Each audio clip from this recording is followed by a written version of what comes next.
years ago. Think about that, man. 40 years ago, maybe the biggest home run it's not maybe the biggest home run you've ever hit in your life.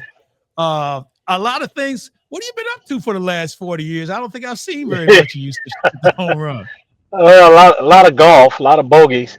It's been amazing. It's been an amazing ride, Mike. In that, when we look at it, you say 40 years. Where did the time go? For me, it was one of those special moments. I was asked recently about the three most important moments in my career, and I started with the play in San Diego, the barehanded play in San Diego, and then of course winning the World Series in 1982, and the last one being the 1985 home run that allowed us to go back out to Dodger Stadium. It put us up 3-2. And as you know, we had not played very well out there, but um, I guess that was a year that we were destined to make it to the series because Jack Clark hit a home run against Neaton Fuhr out there that propelled us to the World Series, and that was a magical year. Well, magical year for a lot of reasons, with the exception of winning the World Series. I thought one of the other shortcomings was you had an MVP season.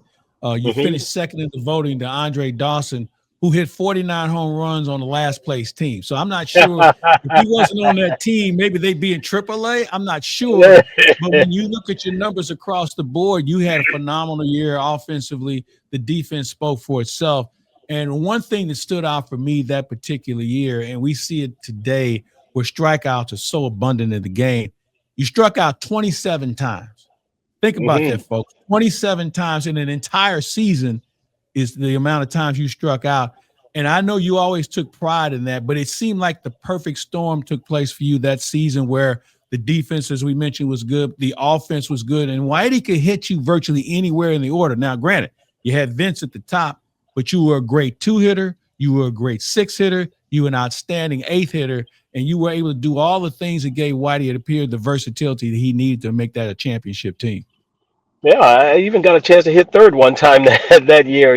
So that was that year that I think we were picked to finish last in 1985, and it allowed us the freedom, Mike, to go out and just play. And Whitey, I think he deserves all the credit for what we were able to accomplish because it was his genius at being able to put a team together from a chemistry standpoint. We may not have been the greatest team, but we played probably better as a team than anybody else in baseball that year, which enabled us to get to the World Series. We didn't beat ourselves. We kept the ball in the ballpark, and when we kept the ball in the ballpark, because of our ability to catch and throw it, and our baseball acumen, I think it's what propelled us to the World Series. And the most frustrating thing was that we were not able to bring it home because of game 6. But it was a wonderful year, man. It was a fun year. Probably some of the most fun that I've had playing the game because up and down the lineup, we had guys who were exciting. Vince certainly was the spark plug that made all of that go. And when he was going, we were going. And we only had a couple times during the year where he thought he was supposed to be the power guy. And we had to remind him, Vince, you're the leadoff guy, not the power guy. Just get on base and make things happen. And there were many times where he got on base and I hadn't taken the bat off my shoulder, and he was standing on third base, and I said to myself, "How nice is this?" And And as you said, I didn't strike out a whole lot, just put it in play, and we were up 1-0 before the game even started. you use the term baseball acumen, and you played on a lot of good teams in your career. Was that one of the smartest teams you ever played with? Because when you stood on the field, I could look at everybody on that team and say, that guy knows how to play. And again, you've seen a lot of players Yeah, in your career. Where would this team stack up? yeah, that would probably stack up as one of the better teams. We won it all in 1982. But I think 1985, 87 was a good year, but I think 85, from a baseball standpoint, we probably had some of the most talented guys, and the baseball in the 80s for us was exciting every day. It was fun coming to the ballpark because we knew we had a chance to win, and we didn't know how we were going to do it. But with our overall team speed and our ability to create so much havoc when we did get on the bases, it made it easy coming to the ballpark to play. And of course, Vince was a big part of that, and we missed him terribly in the series. All right, let's go back to the home run for a second. Tom Niedenfuhr was having his way with the Cardinals throughout the season. What were you thinking when Hmm. you stepped in the batter's box? And I remember this the graphic hasn't hit a home run from the left side in X amount of at bats. So what made this at bat different for you? Well, it wasn't any different, Mike. Well, I guess let me say that it was different from the standpoint of the way things turned out. In 1985, you had introduced me to Mackie Shieldstone, and that introduction was made simply to allow myself to become a little bit stronger, work a little bit harder with weightlifting and um, um, nutrition. And I'd learned to pull the ball. I'd always worked hard at being a better offensive player. Um, when I say strength, I don't mean to hit the ball out of the ballpark, but to back the defense up. For instance, if I hit a line drive the same distance as a big guy, the likelihood of his falling in was a lot greater because they were back, they were deeper. And so my idea was to back the defense up, and I'd learn to pull the ball and hit the ball down the lines at spacious Bush Stadium.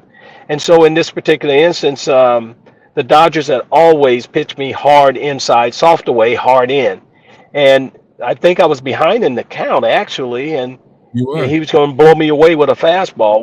Well, I was, I just I supplied the technique, he supplied the power, and history was made. And history was made because the great Jack Buck was at the mic as well. And I had a chance earlier today to listen to the whole at bat, and of course Mike and Jack had talked about the fact that I hadn't hit a home run, and that wasn't the threat at that particular time. And I certainly was not trying to hit the ball out of the ballpark. I was certainly trying to get myself down hit the ball down in the corner and get myself in scoring position. And magic happened. Yeah, magic is an understatement because when you hit it and you knew you hit it well. I mean, the way you rounded the bases. I remember Yeah, it hit off the pillar of the the ballpark and it pillar. bounced Yeah. back on the field. And there was some people that thought, well, maybe this is a double, but you knew all along that once you hit it, you knew it maybe. Well, obviously, it was as well hit as you've ever had one from the left side. What was that feeling like rounding the bases, knowing what you just done? Well, I tell you, you keep your eye on the umpire, and in playoffs you got guys all down the line, and the guy on the outfield was signaling home run. So Hmm. here again, I was running real hard right off the bat because it was my goal to get in the scoring position. And so when he circled that the ball had hit above the yellow line, I knew that was a magical moment for not only me but for all Cardinal fans, because it's that one thing that people talk about now. They knew exactly where they were at that particular time, and it sticks with them today. So when you're a part of something like that, Mike, you never forget it. And we're in a business that we're blessed to be able to create memories that last a lifetime, and that certainly for me was one of those memories